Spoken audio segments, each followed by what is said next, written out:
Emily. I'm 26 years old. And 3 months ago, my manager stole my biggest client. Smiled at me while she did it. Called it a team decision. I didn't cry. I didn't scream. I just started collecting evidence. Because by the time I was done, she wasn't just going to lose that client. She was going to lose her job, her reputation, her office. And I was going to be the one sitting in her chair. Stay with me, because this story gets worse before it gets better. Much worse. Let me back up. I'd worked at the agency for 4 years. Account management, client relationships, the kind of job where your name never makes the press release, but if you disappear, the whole account falls apart in a week. My manager was Vanessa, late 30s, expensive blazers, a laugh that sounded rehearsed, like she'd practiced it in a mirror until it landed exactly right. For 2 years, Vanessa and I had what looked like a good relationship. She praised me in meetings, sent me great work, emails with too many exclamation points, told the director I was one to watch. I believed her. That was my first mistake. Because here's the thing about people like Vanessa. The praise isn't a reward. It's a leash. It keeps you calm. It keeps you loyal. It keeps you from noticing what's happening right in front of you. And what was happening was this. 18 months ago, I landed a client. A real one. Not a small account you inherit and babysit. One I built from a single introduction email into a 7-figure retainer. I'll call them Harrow Media. Not their real name, obviously. But you'd recognize the industry if I described it. I did the pitch. I did the follow-ups. I did the late nights rewriting decks at 11 p.m. because the client's CMO liked clean, punchy language, and God forbid we send anything that wasn't clean and punchy. Vanessa's job, technically, was oversight. She sat in on the big meetings. She nodded. She said things like, "Emily's got this handled," in front of the client, which felt like a compliment at the time. I didn't realize she was quietly writing herself into every email thread. CCing herself on calls she didn't need to join. Building a paper trail that made it look, on the surface, like she was just as involved as I was. I noticed. But I didn't think anything of it. That was my second mistake. Here's your first retention check. If you've ever had someone smile at you while quietly taking credit for your work, comment, "I know that smile right now." Because it gets so much worse from here. 6 months ago, Harrow Media's contract came up for renewal. This was the moment.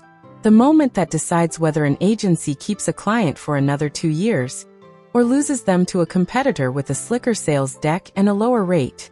I prepared for 3 weeks, built a full renewal presentation, new strategy, new pricing tiers, a retention plan I was proud of, because I actually understood what this client needed, not what looked good in a slide. Vanessa asked to review it together the night before. I sent her the deck. She made a few comments. Nothing major. Told me it looked really strong. Told me to get some sleep before the big pitch. I should have known. When someone tells you to relax the night before something important, it's not always kindness. Sometimes it's a setup. The next morning, I walked into the boardroom ready to lead the renewal meeting like I'd led every meeting with this client for 18 months. Vanessa was already there, early, sitting at the head of the table, which was strange because I always sat there. It was an unspoken thing. My client. My seat. She looked up at me and said, "Oh, Emily, I've got this one. You can just sit in." Just sit in. On my own client. On a renewal I'd built from scratch. I sat down anyway. Because what else do you do in the moment in front of a client, in front of your own boss? You smile. You nod. You wait. And then I watched her present my deck. My words. My pricing model.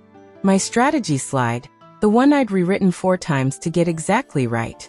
3 days later, I was called into a meeting. Not with Vanessa. With the director and HR, together. They asked careful, measured questions. I answered them the same way I'd answered the CMO. Calm. Specific.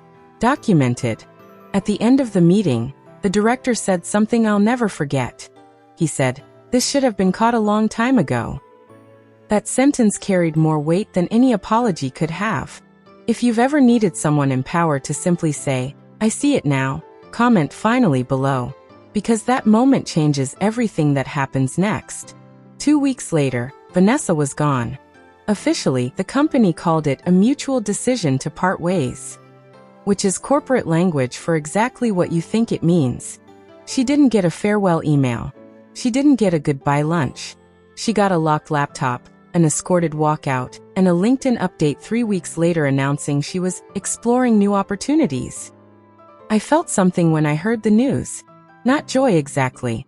Something quieter. Something closer to relief. And now, I didn't have to anymore. 1 month after she left, I was offered her role. Not because I asked for it. Because the client asked for it, the director recognized it, and the numbers made it undeniable. My first week in the new role, I sat in the same boardroom, at the head of the same table, in the same seat Vanessa had once told me to give up.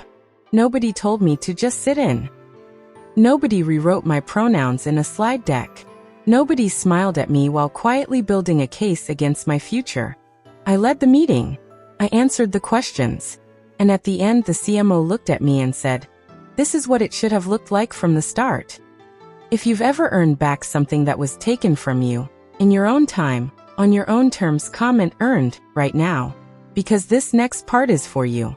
Here's what I want you to take from this. If someone smiles at you while quietly taking what's yours, don't scream. Don't beg for credit in the moment. Document. Wait. Build your case in silence, and let the truth speak louder than your anger ever could. Because people like Vanessa count on your emotional reaction. They count on you making noise, so that the noise, not the facts, becomes the story. Don't give them that story. Give them the facts instead. Dated. Documented. Undeniable.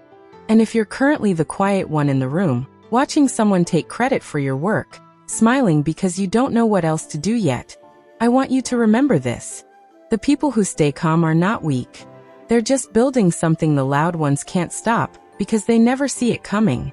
If this story hit close to home, hit that subscribe button, because I've got more stories exactly like this one coming.